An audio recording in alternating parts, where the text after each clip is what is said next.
Hello and welcome back to the channel.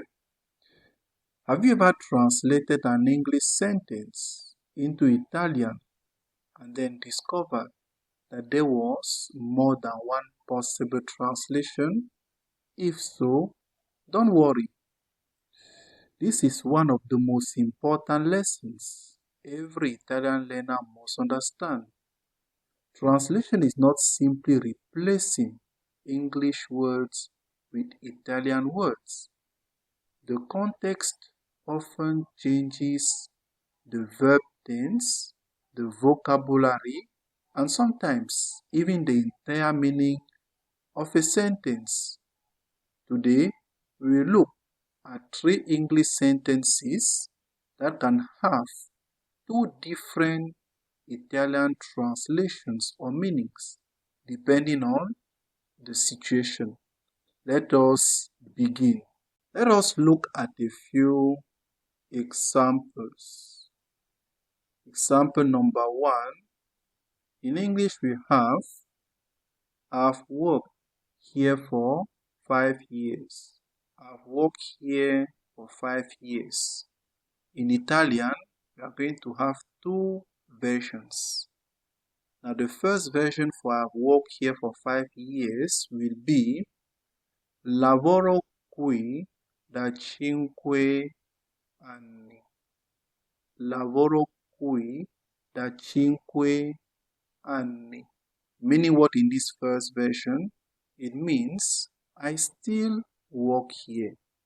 It means that I began working here 5 years ago, but I'm still there. That is what lavoro qui da 5 anni means. Now still for I've worked here for 5 years, the second version in Italian will be what? It will be ho lavorato qui per 5 anni. Ho lavorato qui per 5 anni. Meaning what? I've worked here for 5 years, but I may not work here anymore. That is another possibility. When you say ho lavorato qui per 5 anni means I work here for 5 years, but maybe I'm no longer working there, or maybe I'm still working there. Then you see these are the two versions of this very sentence in English. Now let's go to why do we have this difference? Because English often uses the present perfect for both situations, but Italian distinguishes between an action that continues in the present and one that is completed, just as we saw with the two different versions. Now let's go now to example number 2. In English we have, I knew him. What will be the first Italian version for I knew him? It will be lo conoscevo. Lo conoscevo, which means what in English? I knew him. That is ongoing familiarity in the past. It means that in the past, you got to really know the person. That's what they say, lo conoscevo. Now, what will be the second Italian version of this very I knew him? It will be l'ho conosciuto. L'ho conosciuto, meaning what? That I met him or I got to know him. I met him, and then that was all. Maybe just once. That is the second version. Now the question will be now, why the difference now in this second example? Because the English verb know can describe either an existing relationship or the moment that the relationship began. And there is something that can be existing or just the moment that it began.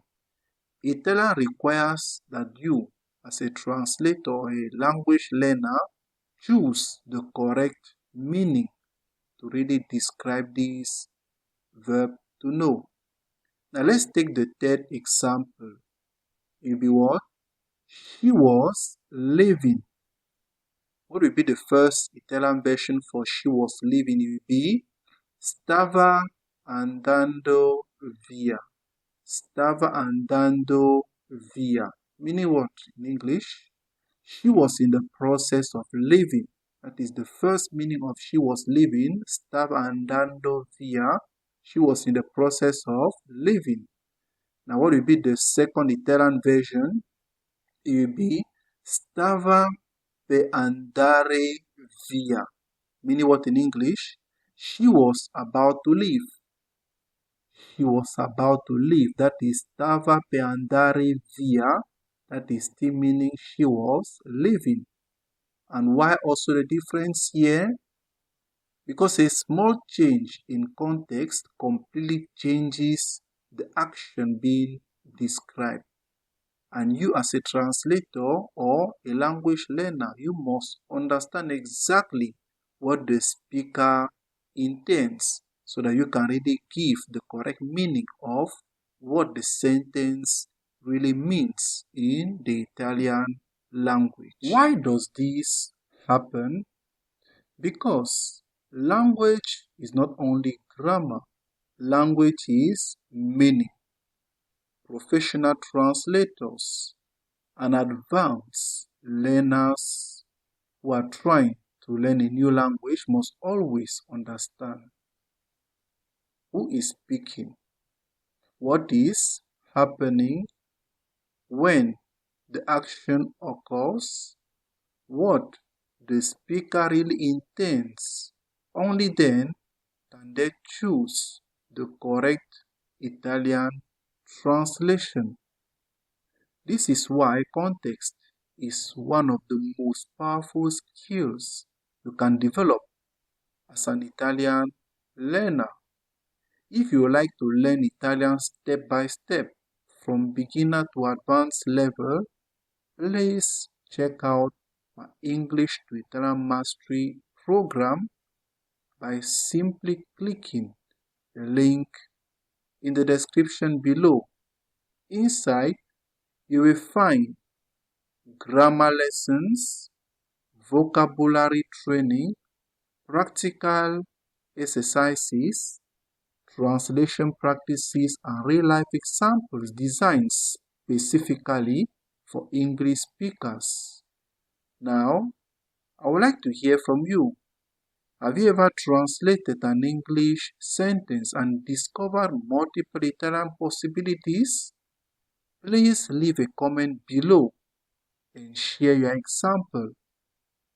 If you enjoyed this lesson, please like the video, subscribe to the channel, and turn on notifications so that you never miss a new Italian lesson.